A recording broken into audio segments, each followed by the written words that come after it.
Welcome to the Mod Golf YouTube channel. I'm your host, Colin Weston, and today my guest is TJ Schier, who is the founder of SmashSwing. I just finished an awesome conversation on our long-form audio podcast with Mod Golf, dug into the SmashSwing story, the entrepreneurial journey, all that good stuff. But we're not going to do that right now because I got TJ with us, and he is in his studio with SmashSwing behind us, and he's going to give a demo. So this is an added bonus. I didn't even know what's going to happen today, but this is happening. So, hey, as I mentioned, there he is, TJ Schier. Good to see you, TJ. Hey, long time no talk. I know. Okay, no performance anxiety now. I was going to bring up some other images of what SmashSwing is and all the good stuff in your website, but I've got you right here. We're going to go full screen, and I'm just going to let you take over here because, as I mentioned, I do encourage our viewers here. I'll keep the link down below to listen to the audio podcast because that was a great conversation, but we're not going to double up on that. It's demo time. So I'm going to hand it over to you. Pretend all of us here are your multi-million-dollar potential investors, the most awesome partners you can ever have. You just want us so badly to be part of this thing. So the stage is yours. Show us what's going on with SmashSwing. All right. Well, great. Well, hey, thanks again. I'll get started here. So what you see behind me is a 20-foot high, 30-foot wide, 3-bay indoor driving range, for lack of a better term. But what we've done is we've really taken this from the golf entertainment side. So we have launch monitors like you'd see in a typical golf simulator. We have 3, 1 over each player. The floor is sloped. We have an auto tee system here, so you can rapid fire the balls. And again, we're going to build games. There's 4 games that we have up there right now. We've got 2 more coming that are licensed IP. But let me just demo what SmashSwing is. So I'm going to step off screen for a second, get the thing started. And the whole point of this is to have fun putting a golf club in somebody's hand. So if you can imagine up to 24 players playing the same game at one time, we're going to come up here and hit golf balls and just smash stuff. So as you see there, I kind of broke the building down. Now there's 3 players here. I'm only one guy at this point, but I'm trying to hit stuff and blow stuff up. And the more I blow up, the more points I get. Ooh, I hit a terrible shot there, but it still hit one. So we have a video game library that can play these 2 or 3 minute games. And as you see here, I'm already a little bit sweaty here in Texas, but if you have 2 or 3 people playing these things all the time and knocking all this stuff down, you're going to hit 30 or 40 balls in a few minutes and be a little bit tired. So, ooh, I just missed the outhouse there. Whew, getting a little sweaty here. Try and knock that thing down. I hit a little too hard, but that's what SmashSwing is all about. Colin, I could play this for a little bit while, but I'm getting a little sweaty, so let me kind of pause the game here for a second so we can kind of get back to our regular screen. But that was just a little bit of a demo of what SmashSwing's all about. So whew. Love it. So when you have the scores up there, I saw for each, yeah, there we go. You need to rehydrate now. Take a deep breath. There we go. You got this.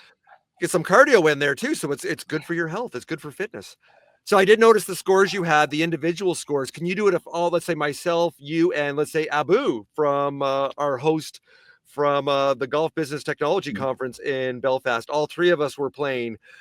Can those scores be combined? The 3 of us are a team, and then we play another team of 3, another team of 3. Is that something you have, or am I? Yeah, like connected remotely to other locations? Sure. Yeah, you can do all the kind of traditional things you would see at some of the outdoor golf entertainment places. But this is really meant to be a fun, gamified way for people in a place like a family entertainment center, or even a hotel or resort or someplace like that, where you come in, you play this for 3 or 4 minutes. That game I was just playing is 2 2-minute levels. And I can tell you in 4 minutes, if I was just sitting in one station with 2 other people, we would each hit about 40 golf balls in 4 minutes. And if you think about your trip to the golf entertainment kind of places with a group of 4 or 5, you're going to hit 20 balls maybe in an hour. And so this is really meant to just have fun, have a kind of a competitive and a cooperative game where you're trying to blow all the stuff up, and then beauty of this is it can switch over for a golf course or an indoor golf simulator place to be an indoor driving range. So they can have it be golf when they want it to be golf, and golf entertainment when they want it to be golf entertainment. And the problem or the challenge that everybody has out there is golfers don't want to go to golf entertainment places. Social golfers or new to golf don't want to go to the serious golf places. And we're trying to build that product that can appease everyone, both the serious golfer and the golf curious.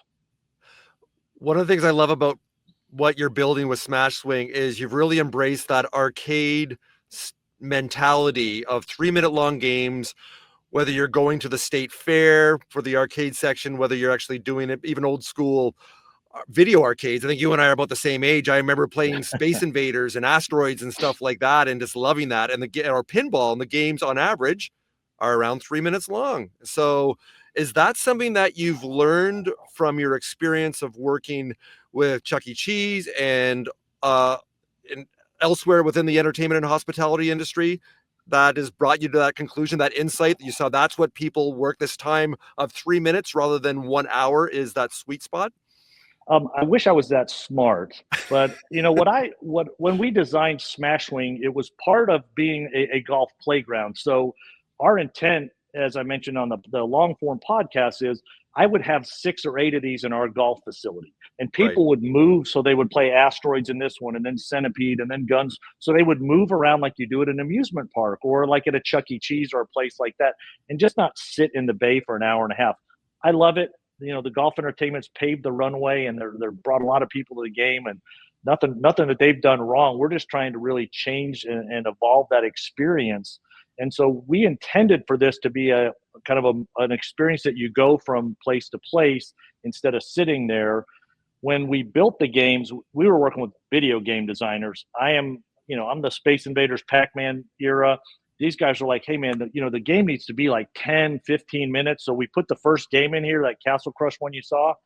At 5 minutes, I'm like, guys, I've hit 50 balls in 5 minutes. I don't hit 50 balls in 30 minutes on a practice session.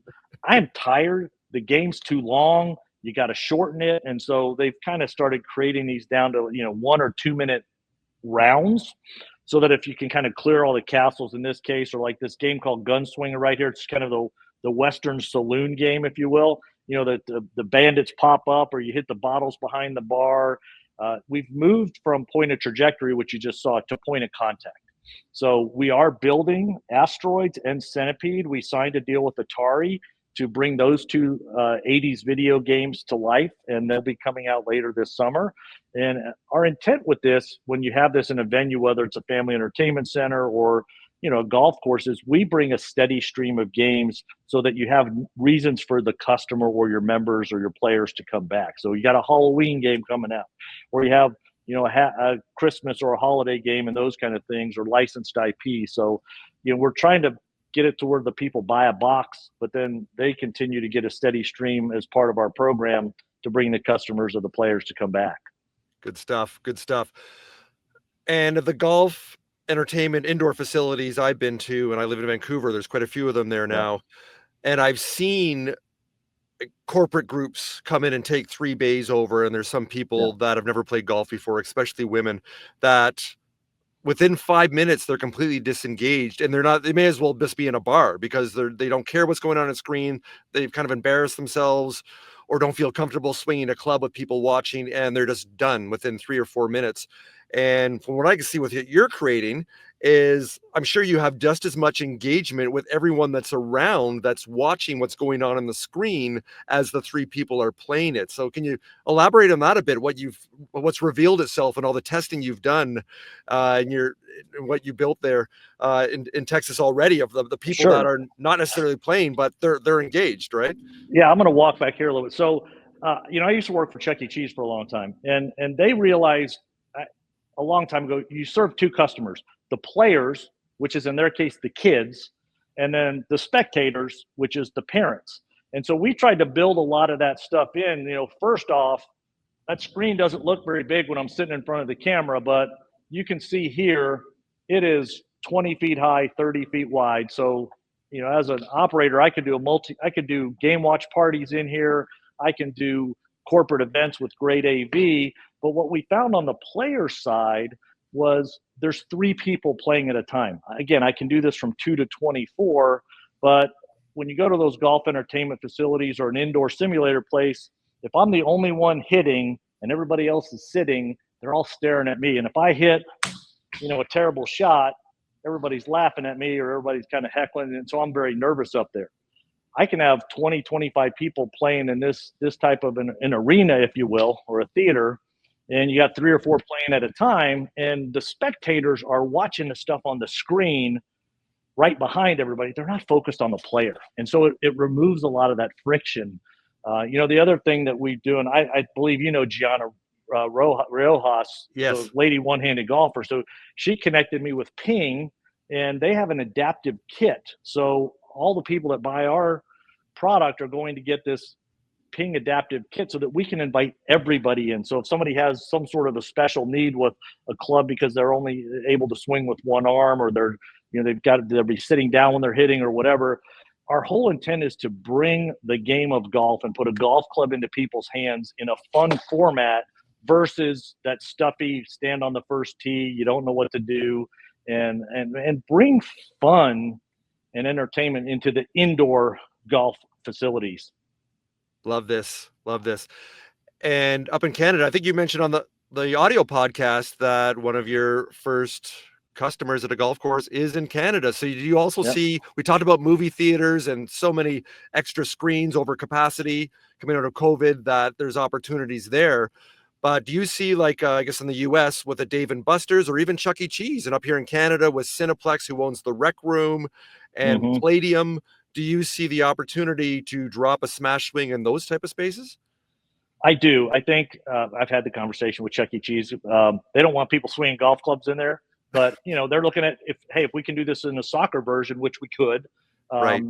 They can make that a reality. Because again, they don't want 5-year-olds swinging golf clubs a little, in an environment that's a little more loose than kind of a simulator bay like this. But I do see this as a great attraction for people because, again, if I'm at a place like a Rec Room or a Dave & Buster's, and this is one game that I'm playing, and amongst many, I get in there with my friends, you play a 3 or 4 minute game. If you like it, I mean, I could see the macho, bros going, hey man, let's do long drive. Come on, let's see. So you come out there and you got 3 people just trying to hit golf balls as hard as you can and as far as you can for a few minutes. There's that fun, competitive socializing venue to it. Or you just have the silly video games, and you probably didn't notice it in earlier, but like we've built all the games so that a lot of the targets are low because most newer golfers struggle with hitting the ball high. Yeah. So again, when you hit a dribbler off the tee, but it rolls up to the screen and it hits the outhouse or the castle and it blows up, boom, everybody's having fun because they're all getting points.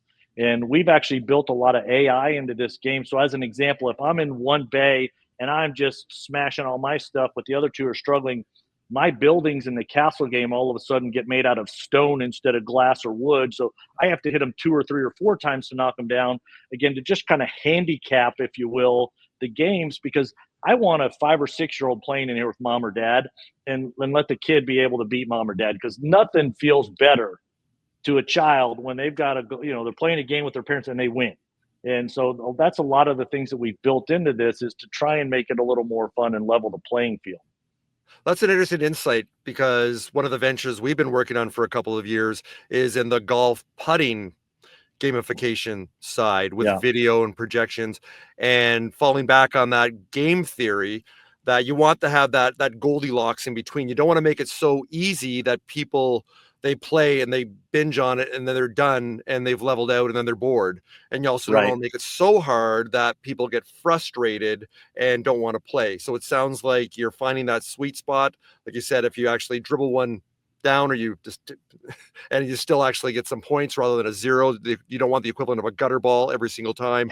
But then if people are good players, that you're now building in this ability to unlock different levels too. Is that something that you're looking at too down the road? It is. And again, this is why I'm not a game person. And so again, working with our game designers, as an example, that Castle Crush, when you get to level 2, they have like a jester that can throw a pie at you. And if it hits your player station, the ball dispenser will cut off for 5 seconds. So, now we have people saying, well, how cool would this be if somebody in the spectators could turn off, TJ's ball dispenser to let the other people catch up. There, our potential customers or people that have come in here and tried this out are really telling us what they want this thing to do. And that's been the beauty of having so many people in here test it and kind of go slow out of the chute, because now you think, man, we've really brought all the spectators in. And I mentioned on the podcast, I'm a big fan of the Savannah Bananas and bringing the spectator experience and the fans in. And so when you can do things like that, how cool is that? Or, that's a camera right there. Everybody that plays this game, there's 3 cameras, one behind each station. Everybody gets a video of their game. And our hope is, whether it's in our venues or our customers' venues, that they're posting their video of their game or a snippet of it because they want to highlight, hey, I did this really good, or somebody hits a really terrible shot that they want to kind of put in the blooper reel. Those are the kind of things that are going to get posted and again, drive business back into the venues where they have this attraction. 100%. Well, I did have your website up here. I was going to run through this, but since you gave us such an awesome demo here, there's probably no real reason to run through this, but I just want to put it up there. If people want to learn more about all the good things you're doing with SmashSwing, there we go. There is the website and the URL. Once again, we don't even need these computer generated renderings here, because you actually showed us in real life what you got going on. There you go. Yeah. You can see all the different type of facilities you can drop SmashSwing into. And yeah, like I said, the fact that we didn't have the demo, we would have had this, but this is a bonus because I didn't even know you're going to turn around and hit some balls into a screen here today. So that worked out very, very nicely. So, wow. Well, that was fun. The only way it could have been better if I was there joining you and I was hitting balls too, like we were in Ireland there. So, hey, TJ, why don't we leave it at that? Thank you for the demo. Again, down below in the comments, I will include the link if you want to check out what's going on with SmashSwing. Now, I know you're kind of closed where you are. You're not open to the public down there. That's only for demos only right now. So it's still you're still kind of keeping that nice and tight, right? This is our demo warehouse, and I can tell you there's no air conditioning in here, and it is in the U.S. 90 degrees. What's that, like 35 Celsius? Yep. It's hot in here, so I don't want to have people coming in here to feel the heat. But we will have our first install going out in August and September, and lots of news to come with the announcements of what we're doing with some indoor driving ranges and some other cool places. So hopefully we'll get a SmashSwing near you soon. Sweet. So as we finish up, you can see down below on the scrolling across the screen here. Hey, if you like these conversations and these videos that we have here on YouTube, where we talk with awesome entrepreneurs and innovators like TJ, show us a little bit of love. Just subscribe to the channel. There we go. There it is. We're taking indoor simulators to a whole other level. Show a little bit of support. Other thing I was going to mention here also is, if you want to listen to our audio podcast or any of the other 200 awesome people I've had on and over the 8 years I've been doing Mod Golf here. Nice and simple, www.mod.golf. The link is down below also. And hey, TJ, why don't we leave it at that? Thank you for the demo. Why don't you go shower up now, rehydrate, and you've done the hard yards there. You've done the hard work. So you take a break, and we will see you again soon, my friend. Perfect. Great having. Thanks for having me. Appreciate it. All right. Bye for now.